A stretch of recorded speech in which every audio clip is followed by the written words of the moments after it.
네, 오늘은 날주 본문 중에서 스바냐서 1장을 가지고 말씀을 나누려고 합니다. 이 스바냐서는 어제까지 이제 며칠 동안 날주 본문이었던 하박국서처럼 소선지서에 역시 해당됩니다.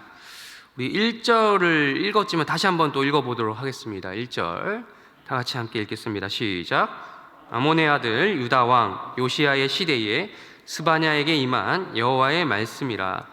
스바냐는 히스기야의 현손이요 아마랴의 증손이요 그다랴의 손자요 구시의 아들이었더라. 아멘. 먼저 첫 번째 이 스바냐서의 배경을 한번 살펴보도록 하겠습니다. 요시야의 통치 시기다, 요시야의 시대다 라고 말씀해주고 있습니다. 스바냐에게 말씀이 임했던 시기죠. 여러분 다들 우리가 열왕기서를 이미 지나왔죠. 거기서 요시야가 어떤 인물인지 나옵니다. 요시야는 유다의 마지막 불꽃이다 라고 해도 그렇게 불릴 정도로 훌륭한 왕이었습니다. 그는 므낫세, 아몬이라고 할 수 있는 그 자기 선왕들이죠. 므낫세 왕과 아몬의 치세 때 무너졌던 여호와 하나님을 향한 신앙을 다시 세운 왕이었습니다.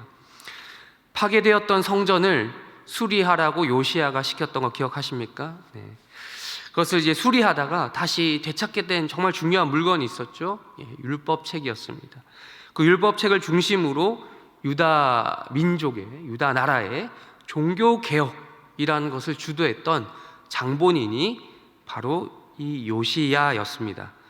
그렇게 그가 다스리던 때에, 그의 치세 때에 유다가 불꽃이 같이 붙나 했는데 아쉽게도 그 불꽃은 마지막 불꽃에 그쳤다라는 것이 좀 아쉬울 따름입니다. 이렇게 스바냐는 바로 나름 유다의 뜨거웠던 시절인 요시야의 치세에 활동했던 선지자였다라는 사실을 우리가 1절을 통해서 알 수 있습니다.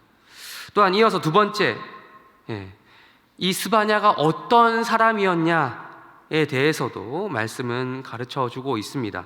스바냐는 누구냐라고 이야기해주고 있습니다. 좀 복잡하긴 하죠. 히스기야의 무엇이다? 현손이다. 즉 스바냐의 고조 할아버지. 현손이란 말이 되게 어려운 말이더라고요. 찾아보니까. 저도 잘 몰랐어요. 이제 근데 고조, 거슬러 올라오고 고조입니다. 고조. 고조 할아버지가 히스기야. 그러니까 이 스바냐는 히스기야의 고손인 거죠. 고손. 인 것입니다. 다들 아시다시피 히스기야 왕에 대해서도 이미 우리가 열왕기서에서 살펴볼 수 있습니다. 히스기야의 아들이 있었죠. 히스기야의 아들 누굽니까? 남유다의 최악의 왕이라고 불리었던 므낫세 왕입니다. 므낫세. 안타깝게도 히스기야 다음의 왕은 므낫세라고 하는 아들에게 넘어갔습니다. 그래서 스바냐의 증조 할아버지라고 할 수 있는 또 다른 히스기야 왕의 아들이죠. 아마랴라고 하는 사람이 1절에 이름이 나오는데 이 사람은 왕위에 오를 수가 없었습니다. 또 다른 왕자였던 것이죠. 그러니까 바꿔 말하면 이 스바냐라고 하는 이 선지자의 원래 신분은 신라 시대 기준으로 말씀드리면 성골이죠. 성골. 왕족이었던 것입니다. 왕족의 혈통으로 태어난 스바냐는 요즘 시대 말로 하면 상위 1%도 아니고 상위 0.1% 정도 될까요?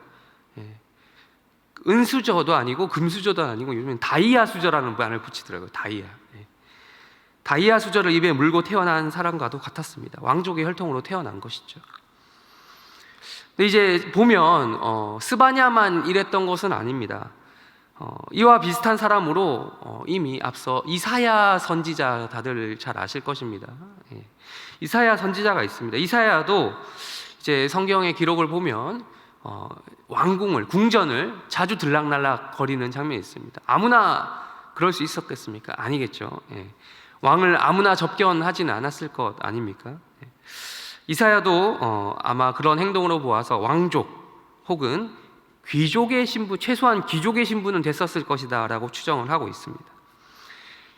이렇게 왕족으로 태어나서 히스기야 시대에 활동했던 이사야처럼 스바냐도 왕족으로 태어나서 요시야의 시대에 하나님의 말씀을 받아 선지자로 활동했던 사람이라는 것입니다. 게다가 스바냐가 활동했던 시기는요, 이사야의 시대보다도 훨씬 그 형편이 좋았습니다. 이사야가 히스기야 왕도 좋은 왕이었잖아요. 그런 좋은 왕을 경험하긴 했지만 동시에 이 이사야는 히스기야의 아버지도 경험을 했거든요. 히스기야의 아버지가 또 이제 므낫세, 또 그 히스기야의 아들도 참 최악이지만 히스기야 이 두 사이에 끼었어요. 자기의 선왕과 자기의 후대 왕 사이에 껴서 경건한 왕이긴 했지만 참 이 아버지 누구냐면 아하스 왕이죠. 아하스 왕. 예. 그러니까 아들은 므낫세요, 아버지는 아하스라는 이 둘 사이에 끼어 있었던 히스기야인데, 이사야는 이 세 명을 다 경험한 것입니다. 그래서 전설에 의하면 이사야 선지자는 므낫세 왕에 의해서 순교를 당했다라고 알려지고 있습니다. 그에 비하면 오늘 이 성경에 등장하는 스바냐 선지자는, 이 사람이 활동하던 시기는 그나마 형편이 조금 더 나았다라는 것이죠. 바로 이 사람이 활동하던 시기가 요시야 왕 때였기 때문이죠. 물론 요시야 이후로 유다 왕국을 또 이제 망하게 한 주범들이 등장하죠. 우리가 이미 열왕기서를 통해서 찾아봤습니다. 요시야의 자손들, 여호아하스, 여호야김, 여호야긴, 시드기야 아시죠, 다들? 예. 이 스바냐가 이 사람들도 경험했을 거라는 추측도 충분히 해볼 수는 있는데, 이제 이 전체 인생만 놓고 보면 그런 이사야나 스바냐나 거기 아니냐라는 결론을 내릴 수도 있지만, 요시야 왕의 치세 때에 계시가 주어졌다라는 점에 있어서 스바냐가 훨씬 더 유리했다라는 말씀을 드리는 것입니다. 또 세 번째 배경, 이 스바냐라고 하는 선지자, 이름 뜻을 우리가 좀 더 주목해서 보려고 합니다. 스바냐의 이름을 이 원어의 느낌을 살려서 말씀드리면 츠판야라고 합니다. 츠판야.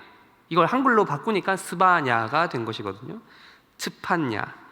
이제 다들 잘 아실 겁니다. 끝에 야가 들어가게 되면 수많은 이스라엘 사람들 이름 끝에 다 들어가는 그게 되는 거죠. 야는 하나님의 이름 여호와의 줄임말입니다. 야훼라고 부르기도 하죠. 엘리야, 요시야 등등 수많은 이스라엘 사람들 이름 가운데 끝에 야가 들어가죠. 근데 이제 츠판이라고 하는 히브리어는 무슨 뜻이 있냐면 숨기다, 비축하다, 저장하다라는 뜻이 있습니다. 출애굽기 2장을 보면요, 이 아기 모세가 태어났을 때 부모가 이 아이를 어떻게 했죠? 숨겼습니다. 그때 쓰인 단어가 바로 츠판입니다. 츠판. 즉 모세는 부모에 의해서 몰래 숨겨졌고요, 비축되었고요, 저장되었습니다. 츠판되었던 것이죠. 그래서 스바냐의 이름은 여호와께서 숨기셨다, 혹은 비축하셨다, 준비하셨다 등으로 해석이 가능한 것입니다. 이에 대해서 학자들은 이미 아마 스바냐가 태어났을 당시에 왕이 므낫세였을 것이다 라고 추정합니다. 그러니까 므낫세에 의해서 숙청될 위기 속에서 살아남았다는 뜻으로 이름이 그렇게 붙여진 게 아닌가, 츠판야, 스바냐라고 하는 이름이 붙여진 것이 아닌가라는 말을 한다는 거죠. 여러분 다들 잘 아시겠지만 역사상 왕위 계승자가 왕에 오른 다음에 자기 입지를 견고하게 하기 위해서 다른 왕족들, 라이벌이죠, 왕위의 후보에 있었던 다른 왕족들을 숙청하는 일들은 역사적으로 늘상 있었던 일입니다. 중국 역사만 봐도 알 수 있고 우리나라 역사에도 잘 찾아볼 수 있죠. 광해군이라든지 영창대군을 죽였던 광해군이라든지 등등 그 외에 숱하게 있는 일입니다. 심지어 므낫세 같은 경우는 여러분 다들 우리가 열왕기서를 통해서 찾아봤지만 이방신을 숭배하기 위해서 자기 아들도 불태워서 죽일 정도의 그런 인품의 왕이었어요. 그러니까 말 다 했죠. 자기 아들도 죽였는데 다른 왕족들 죽이는 거 뭐 어려웠겠습니까? 이러한 상황 속에서 마치 모세가 부모에 의해 숨겨져서 길러진 것처럼 하나님께서는 이 스바냐라고 하는 아이를 숨기셔서 기르신 것이죠. 하나님께서 모세를 이스라엘에게 하나님의 말씀을 선포할 선지자로 세우시기 위해 준비하셨던 것처럼 스바냐도 그렇게 유다에게 하나님의 말씀을 선포할 선지자로 세워지기 위해 준비된 자였던 것입니다. 이처럼 요시야 왕이 통치하던 시기에 왕족의 신분이었던 스바냐에게 그것도 숙청의 칼바람 속에서 살아남아 하나님에 의해 준비된 자 이 스바냐에게 하나님의 말씀이 오늘 임하였더라라는 것으로 이 말씀은 시작하고 있습니다. 어쩌면 이제는 평화로운 요시야의 치세 아래에서 살아남은 왕족이기 때문에 왕족이 살아남았죠. 왕족의 신분이 보장이 되는 거죠. 그러면 이제 누릴 거 다 누리면서 살아가도 될 만한 상황 속에서 급작스럽게 선지자로 부르심을 받게 된 것입니다. 그렇다면 어떠한 하나님의 말씀을 받게 되었는가? 2절과 3절 우리 읽었지만 또 다시 한번 읽어보도록 하겠습니다. 다 같이 함께 2절과 3절을 읽겠습니다. 시작.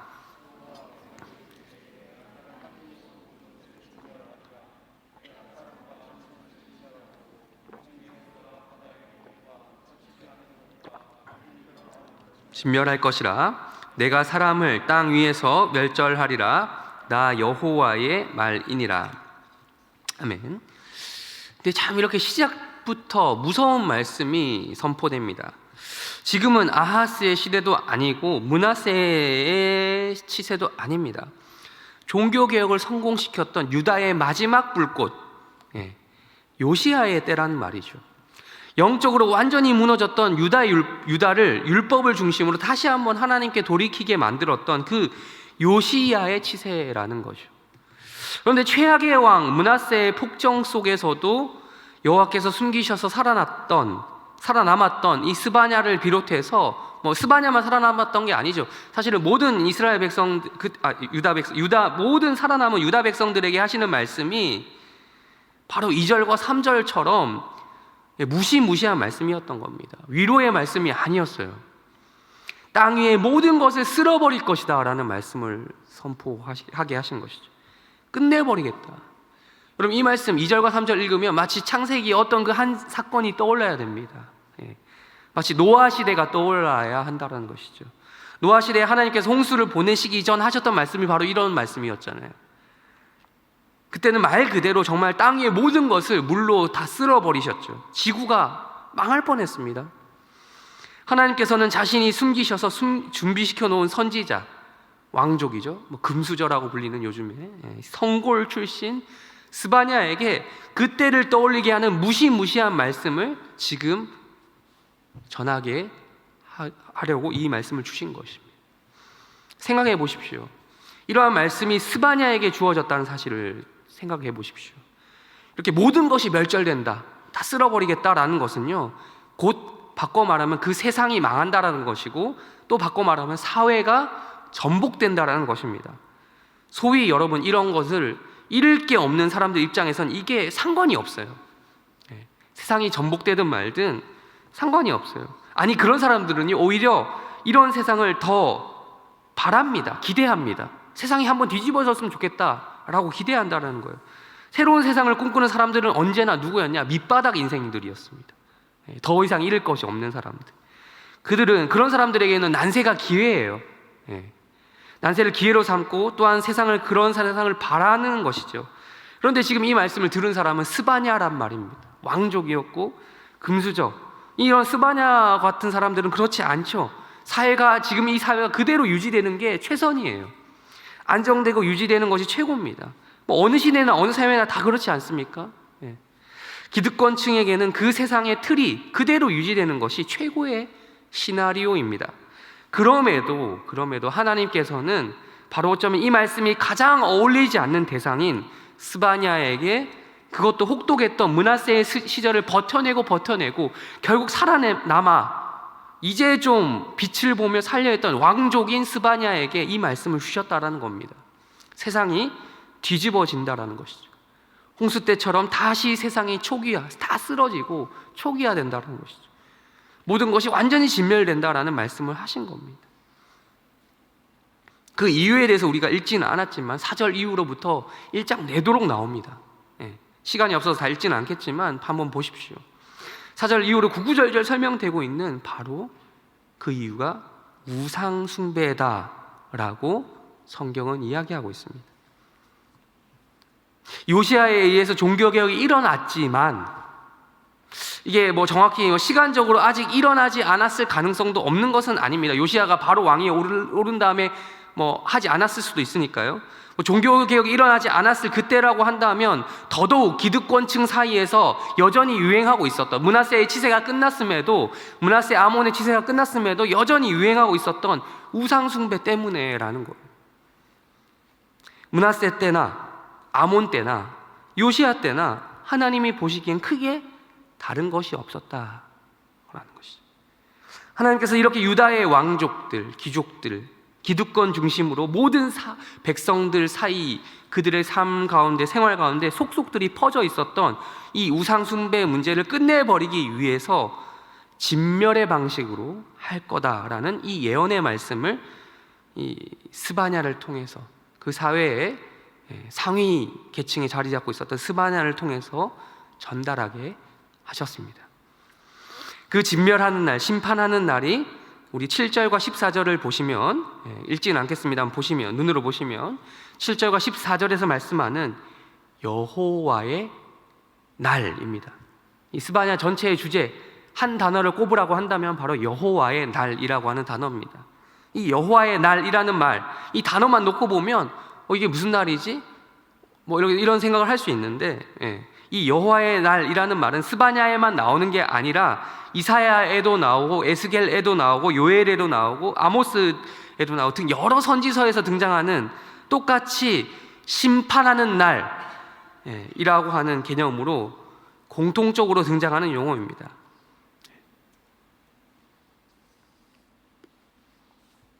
부정적인 단어인 것이죠. 말씀을 정리해 나가도록 하겠습니다. 므낫세의 치세, 오늘 스바냐 1장 1절과 2절 3절을 통해서 말씀을 우리가 살펴보았습니다. 므낫세의 치세와 같이 겉보기에 어두운 시대에만 하나님의 말씀, 특히 심판의 말씀이 임하는 것이 아니다라는 것을 우리가 확인할 수 있었어요. 요시아의 치세와 같이 겉보기에 평화로운 시대, 좋은 시대에도 심판의 말씀이 얼마든지 임할 수 있다라는 것을 우리가 확인했습니다. 스바냐를 통해서 이 말씀이 선포된 것이 설사 요시아에 의해 실시된 종교개혁 전이라고 할지라도 최소한 요시아의 치세로 접어들었다라는 이유만으로도 므낫세 아몬의 치세보다는 형편이 나았을 거란 말이죠. 하나님께서는 동일하게 우리에게 말씀하고 계십니다. 경고하십니다. 지금의 때는 노아의 때와 같다라는 것입니다. 예수님께서도 복음서에 보면 마태복음 24장 37절부터 39절까지 보면 지금의 때가 노아의 때와 같다라고 예수님께서도 그렇게 말씀하셨어요. 지금의 때, 노아의 때와 같다. 즉 종말의 때, 지금은 종말의 때다라는 것이죠. 이것은 단순히 예수님이 살던 그때만 해당되는 말이 아닙니다. 여러분 기본적인 상식이 있으면 그 말씀을 듣고 예수님 때만 말하는구나 가 아님을 아시겠죠. 예수님이 오신 이후로 이미 지금까지 계속해서 수천 년 동안 종말의 때가 유지되고 있습니다. 지금이 종말의 때인 것이죠. 스바냐의 말씀이 우리와 상관없다라고 말해서는 안 된다는 것이죠. 특히 우리는 한 번 더 역사상, 여러분 지금 우리가 살고 있는 2021년, 이제 2022년이 곧 다가오는데 한반도 역사상 가장 평화로운 시절, 가장 풍요로운 시절을 살고 있습니다. 어르신들은 더더욱 그걸 뼈저리게 느끼고 계실 것입니다. 젊은이들 잘 모를 수도 있어요. 근데 어르신들이 한결같이 하시는 말씀이 지금 정말 좋은 시대를 살고 있다 아닙니까? 근데 또 우리 어르신들도 똑같은 말씀을 하실 거예요. 다들 과거 같았으면 지금 우리가 하는 고민들은 다 그렇잖아요. 옛날에 왕족들이 하는 고민들을 하고 있잖아요. 어떻게 하면 뭘 먹을 수 있을까가 아니라 어떻게 하면 무얼 먹을까 걱정하고 어떻게 하면 또 안 먹을까를 걱정하며 살아가고 있어요. 다이어트를 생각하고 건강을 생각하고 웰빙을 생각하고 있습니다. 옛날 기준으로 보면 다 우리가 왕족이고 귀족이고 성골이고 진골입니다. 물론 현실적으로 봤을 때 분단은 되어 있고 언제든 전쟁의 위협 속에서 살아가고 있지만 우리가 그런 위협을 실질적으로 막 맞다 하면서 내일 죽으면 어떻게 할까 전쟁 때문에 이런 고민까지는 하지 않고 살고 있잖아요. 어떻게 보면 우리는 모두 스바냐처럼 혹독한 시대를 지나 살아남은 사람들입니다. 코로나도 그렇죠. 코로나의 풍파 속에서도 현재까지 살아남아 계시잖아요. 우리는 하나님께서 어쩌면 스바냐처럼 숨기셔서 비축하셔서 저장하셔서 살아남게 된 사람들입니다. 그러나 오늘 말씀에서 이야기하는 것이죠. 하나님께서 우리를 이렇게 살아남게 하신, 숨기셔서 우리를 비축해 두신 이유를 우리는 얼마나 알고 깨닫고 살아가고 있냐라는 것이죠. 우리는 왕족처럼 고귀한 신분입니다만 그렇다 할지라도 평화로운 시대를 살고 있다 할지라도 내 인생 내 마음대로 살 수 있는 자유가 있는 사람이라 할지라도 스바냐처럼 사는 인생이 되어야 된다라는 것이죠. 종말의 때가 가까이 왔다. 심판의 때가 가까이 왔다라고 외치는 자들이 되어야 한다는 것입니다. 종말을 외친다라는 말은 지금 말로 바꿔볼까요? 복음을 외친다라는 말과 똑같습니다. 다를 게 있습니까? 네. 세례 요한의 언어로 말하면 회개하라, 천국이 가까이 왔다라는 말과 똑같은 말이잖아요. 회개하라, 예수님이 곧 재림하신다.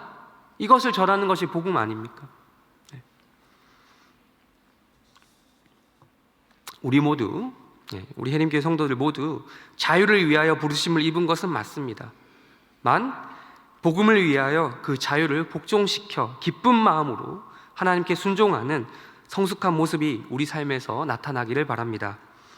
우리 성도들이 스바냐와 같은 상황 속에서도 나의 인생을 통해서 종말을 대비하고 또한 그 종말을 복음의 내용으로 외치는 자들이 되기를 바라며 설교를 마치겠습니다.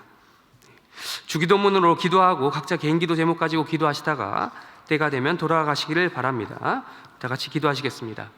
하늘에 계신 우리 아버지여, 이름이 거룩히 여김을 받으시오며 나라의 임하옵시며 뜻이 하늘에서 이루어진 것 같이 땅에서도 이루어지이다. 오늘날 우리에게 일용할 양식을 주옵시고 우리가 우리에게 죄 지은 자를 사하여 준 것 같이 우리 죄를 사하여 주옵시고 우리를 시험에 들게 하지 마옵시고 다만 악에서 구하옵소서. 대개 나라와 권세와 영광이 아버지께 영원히 있사옵나이다. 아멘.